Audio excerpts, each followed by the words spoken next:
नमस्कार दोस्तों, omniscient channel में आपका स्वागत है। और आज आप इस वीडियो में ओमनीसेंट इंग्लिश के तहत 365वें दिन के बहुत ही महत्वपूर्ण क्लास को देख रहे हैं। क्योंकि दोस्तों अगर इस वीडियो को आप मिस करते हैं तो आप एडवर्ब, ठीक है, जी हाँ दोस्तों, एडवर्ब के अधिक महत्वपूर्ण शब्द जो कि आपके लिए बहुत ही इम्पोर्टेंट हो जाने वाले हैं। क्योंकि ये रोज अगर कहा जाए तो इंग्लिश में बिना इसके ना आप तो लिख पाएंगे ना ही बोल पाएंगे, तो इसलिए बहुत इंपॉर्टेंट है।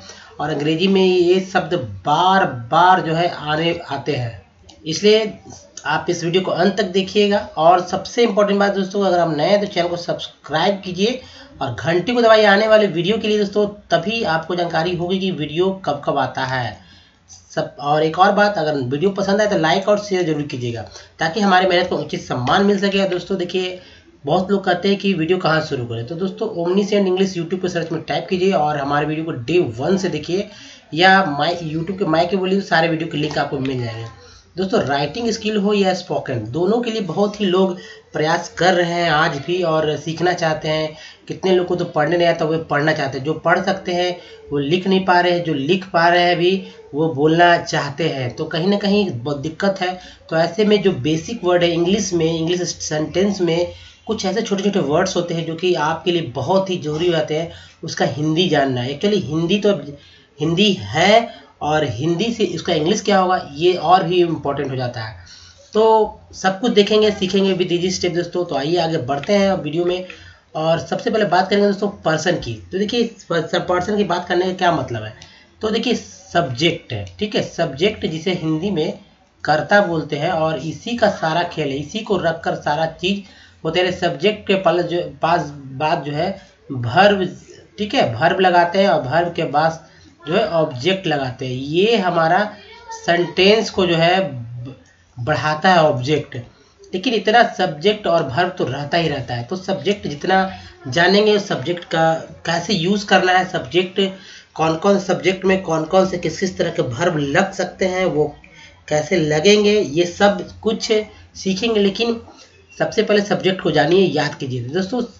फर्स्ट पर्सन, देखिए फर्स्ट पर्सन में सिंगुलर और प्लूरल है, सभी जगह वो सिंगुलर प्लूरल, यानी कि सिंगुलर मीन्स होता है एक वचन, और एक वचन का मतलब होता है कि कोई ऐसे कर्ता, ऐसा सब्जेक्ट जो कि एक ही व्यक्ति हो, एक से संबंध हो। या प्लूरल मीन्स बहुवचन, यानी कि इसका मतलब है कि जिसमें बहुत सारे लोगों के बारे में बताया समझाया जाता है, यानी कि जो करने वाला है बहुत लोग हैं, ठीक है। अब जैसे देखिए आई, एक ही, इसमें आई मीन्स मैं एक व्यक्ति होता है, और वी मीन्स में एक नहीं अनेक व्यक्ति होते हैं, अनेक लोग होते हैं, ठीक है। उसके बाद यू है, यू देखिए सॉरी यहाँ चूंकि फर्स्ट पर्सन की बात हो रही है तो सिर्फ फर्स्ट पर्सन में। अब देखिए ये ऑब्जेक्टिव केस में यूज होता है, ये है पॉजिटिव, ठीक है, पॉजिटिव जो कि सेंटेंस में पीछे, मतलब ये जो लगते हैं पीछे में, सेंटेंस के पीछे आते हैं, ठीक है। जैसे कि जैसे आई गो होता है तो ये ऑब्जेक्टिव में आ जाएगा, जबकि ये पॉजिटिव में क्या होता है कि सब्जेक्ट तो रहते ही है और सब्जेक्ट दो तरह से होते हैं और वो आखिरी में आते हैं, ठीक है। तो उसकी भी चर्चा मैंने की है, यहाँ पर डिटेल हो जाएगा, तो वहाँ ये अलग बात है। अब देखिए यहाँ सिर्फ इतना समझिए दोस्तों कि ये ऑब्जेक्टिव है, पॉजिटिव है, और मी मीन्स मुझे और अस मीन्स हमें, हम लोगों को। माई, देखिए माई भी मेरा एक ही संबंध है, और आवर जो कि हमारा, यानी हम बहुत सारे लोगों से संबंधित रखते हैं। माइन मीन्स मेरा मेरी, और ठीक है, और ये आवर्स मीन्स हमारा हम लोगों का दोस्तों। उसके बाद देखिए सेकंड पर्सन की बात करते हैं। सेकंड पर्सन यानी कि जिसे मध्यम पुरुष बोलते हैं, ठीक है, हिंदी में मध्यम पुरुष बोलते हैं, और प्रथम फर्स्ट पर्सन को उत्तम पुरुष बोलते हैं, मध्यम पुरुष, ठीक है, मध्यम पुरुष या मध्यम महिला भी कह सकते हैं। तो ठीक है, तो ये जो है सेकंड पर्सन। अब जैसे सिंगुलर नंबर है या प्लूरल नंबर है, ये तो समझ रहे हैं। जैसे यू को, यू का हिंदी तुम, आप, तू, ते, और इसका प्लूरल इंग्लिश सेम ही रहेगा, ठीक है, इक्वल रहेगा, यानी कोई बदलाव नहीं आएगा। और हिंदी में तुम की जगह तुम लोग, आप की जगह आप लोग, तू की जगह तू लोग, और ते की जगह ते लोग। अब ये ते लोग कौन बोलते हैं दोस्तों, ये भी भाषा में यूज़ किए जाते हैं। एक बहुत ही बड़े आबादी के बीच में ये बोली जा रही है ते करके, ते लोग कैसा है। तो समझने वाले समझते होंगे कौन बोलते हैं, तो उनके लिए भी समझिए कि तू का मतलब क्या होता है, ते का मतलब क्या होता है। चलिए नेक्स्ट देखते हैं। देखिए योर मीन्स तुम्हारा और योर्स मीन्स तुम्हारे, ठीक है, तुम्हारे। उसके बाद दोस्तों थर्ड पर्सन की बात करते हैं। थर्ड पर्सन यानी कि अन्य पुरुष। अन्य पुरुष में इतना याद रखिए दोस्तों कि आई वी, ठीक है, उसके बाद वी है, ये ध्यान रखेंगे। फिर यू, ये जो चार है यानी कि फर्स्ट पर्सन सेकंड पर्सन को छोड़ के जितने भी सारे के सारे सब्जेक्ट हैं वो चाहे तो सिंगुलर हो या प्लूरल हो, थर्ड पर्सन के ही होंगे, ठीक है। तो जैसे कि इसमें देखिए ही, मी, वह, और ये पुरुषों के लिए इस्तेमाल होता है, लड़कों के लिए इस्तेमाल होता है। दे का ये ही का प्लूरल दे होता है। सी जो कि लड़कियों के लिए इस्तेमाल होता है, महिलाओं के लिए इस्तेमाल होता है, इसका प्लूरल दे होता है। और इट जो कि यह, इसका हिंदी यह होता है। ये निर्जीव नॉन लिविंग थिंग्स, मौसम, टाइम यानी समय बताने के लिए इसका प्रयोग करते हैं, इसका एक प्लूरल दे होता है। उसके बाद देखिए हिम जो कि ही से ही रिलेटेड है। ही जो ही है अगर समझा जाए तो ही हिम है। और जैसे कि मैंने बताया था कि पॉजिटिव में इसका इस्तेमाल होता है, ठीक है। जैसे कि मी था तो मी, आई का मी था, उसी तरह ही का जो है हिम हो गया है, इसका पूरा देम है। उसके बाद नेक्स्ट है ही, हर, उसे, उनका, उन लोगों को, उन्हें। नेक्स्ट हिज, उसका, उनका, और उसका प्लूरल होगा देयर, उन सबका, वे सबका। नेक्स्ट है हर्स, उसकी, उनकी, और प्लूरल होगा देयर, उन सबकी, वे सबकी, ठीक है। तो दोस्तों ये था फर्स्ट सेकंड और थर्ड पर्सन, आप तो समझ गए होंगे इसी का यूज़ करना। अब जैसे कि देखिए कैसे यूज़ करेंगे। थर्ड पर्सन सिंगुलर नंबर बहुत ही महत्वपूर्ण होता है, तो इसको याद रखिए। बाकी सब जगह सेम इंग्लिश मतलब वर्ब लगेगा, यहाँ पर जो वर्ब लगाने का तरीका है थोड़ा सा भिन्न है, तरीका अलग है, खासकर टेंस के मामले में।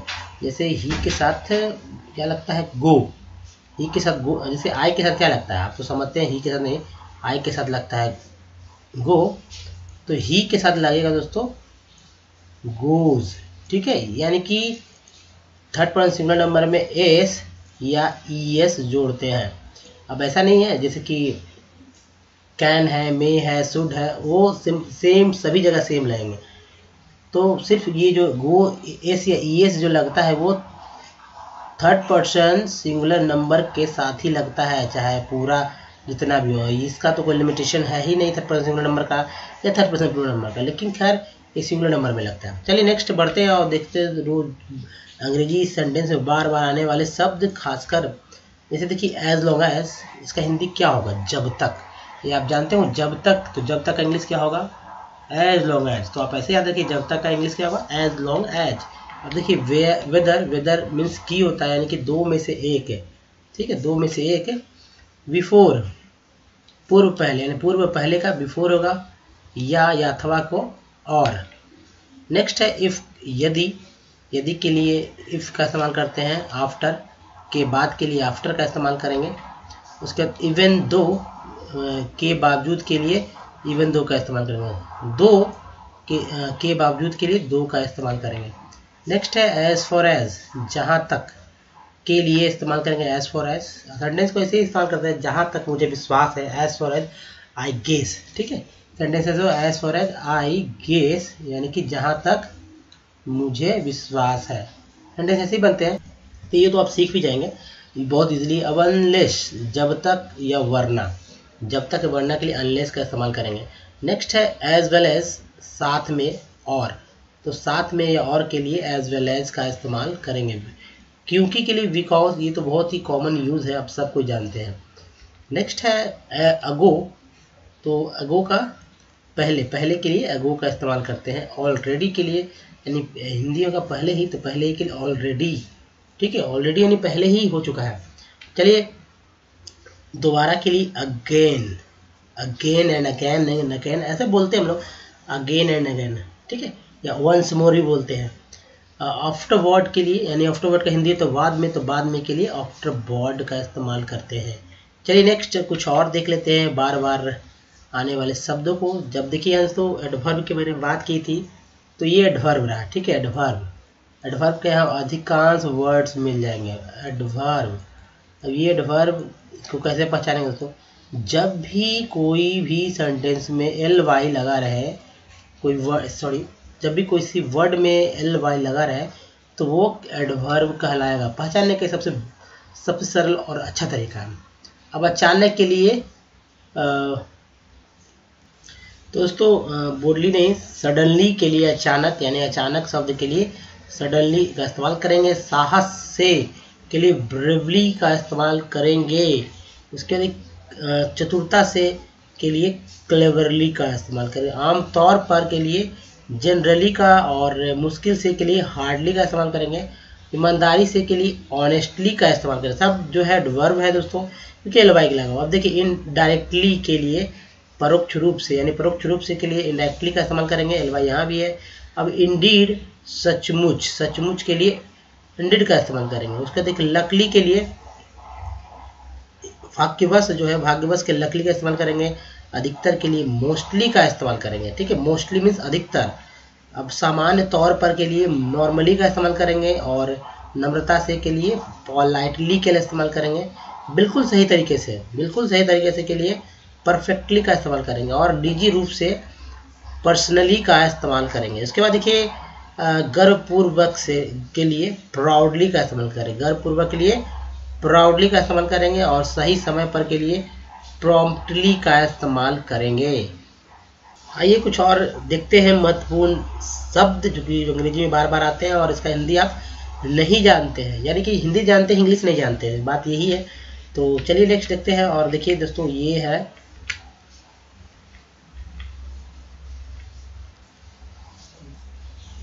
परपोजली, यानी जानबूझकर के लिए परपोजली का इस्तेमाल करेंगे।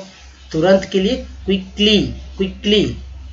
उसके बाद चुपचाप के लिए क्वाइटली का इस्तेमाल करेंगे। और सख्ती से के लिए स्ट्रिक्टली का इस्तेमाल करेंगे। उसके बाद देखिए धीरे से के लिए स्लोली का इस्तेमाल करेंगे। गंभीरता पूर्वक के लिए सीरियसली का इस्तेमाल करेंगे। नेक्स्ट है पूरी तरह के लिए थॉरोली का इस्तेमाल करेंगे। साधारणतया के लिए यूजली का इस्तेमाल, यूजली का इस्तेमाल करेंगे, यूजुअल। ठीक है। और दुर्भाग्यवश के लिए क्या करते हैं दोस्तों, अनफॉर्चुनेटली का, अनफॉर्चुनेट या अनफॉर्चुनेटली दुर्भाग्यवश। अब देखिए विनम्र पूर्वक के लिए जो इस्तेमाल करते हैं तो ये है वार्मली, यानी वार्मली मतलब विनम्र पूर्वक। अब पूरा पूरा के लिए दोस्तों हॉली का इस्तेमाल करते हैं, हॉली का इस्तेमाल करते हैं। और बोल्डली, साहसपूर्ण के लिए बोल्डली का इस्तेमाल करते हैं। तो दोस्तों कुछ और शब्द देखते हैं जो कि अंग्रेजी में बार बार आते हैं। और हिंदी आप एक्चुअली हिंदी, उस हिंदी का इंग्लिश क्या होता है ये आपके लिए बहुत इंपॉर्टेंट, जो कि आप हिंदी भाषी हैं और ऐसे में हिंदी जानना आपके लिए बहुत ही ज़रूरी है। और कि हिंदी, जो हिंदी है उस हिंदी का इंग्लिश क्या होगा, तो ये जानिए। अभी से एक अक्सर के लिए तो ऑफन, एक बार के लिए क्या होगा, वंस। ठीक है, तो एक बार के लिए क्या होगा, वंस। अक्सर के लिए क्या यूज करेंगे, ऑफन। ठीक है, या ऐसे करें, वंस के लिए एक बार, ऑफन के लिए अक्सर। अब जल्दी से के लिए क्विकली, नियमित रूप से के लिए रेगुलरली। उसके बाद कभी कभी के लिए रेयरली। और हाल में के लिए, हाल ही में के लिए रिसेंटली। ठीक है, क्या होगा, हाल ही में के लिए रिसेंटली। उसके बाद देखिए तब से के लिए क्या करेंगे, तब से के लिए सिंस। उसके बाद तब के लिए देन। उसके बाद आज के लिए टुडे, कल के लिए टुमारो। ठीक है, टुडे आज, टुमारो कल। और यस्टरडे बीता हुआ जो कल है, जो बीत गया है, वो यस्टरडे हमारा होता है। और डे आफ्टर टुमारो, अगर डे कर दें, डे, डे आफ्टर यहाँ कर दें, आफ्टर। ठीक है, डे आफ्टर टुमारो के लिए यानी कि परसों हो जाएगा, क्या हो जाएगा, परसों। तो इसे कहीं आप कॉपी पे नोट कर लीजिए, टुडे, टुमारो, यस्टरडे और डे आफ्टर टुमारो। तो ये एट, यानी फिर भी के लिए एट का इस्तेमाल करते हैं। नेक्स्ट है सालाना के लिए ईयरली का इस्तेमाल करते हैं।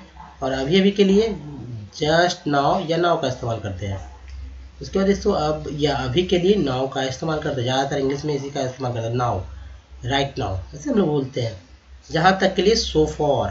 ठीक है, सो फॉर और so far as far as वो भी है। और सो फॉर का मतलब भी जहाँ तक है, सो फॉर आई गेस, जहाँ तक मुझे अंदाज़ा है। सो फॉर आई बिलीव, जहाँ तक मुझे विश्वास है। इस तरह से बोलते हैं दोस्तों।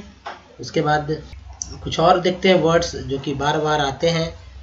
और हिंदी खास का इम्पोर्टेंट दोस्तों, हिंदी से इंग्लिश क्या होगा वो ज़्यादा इम्पोर्टेंट है।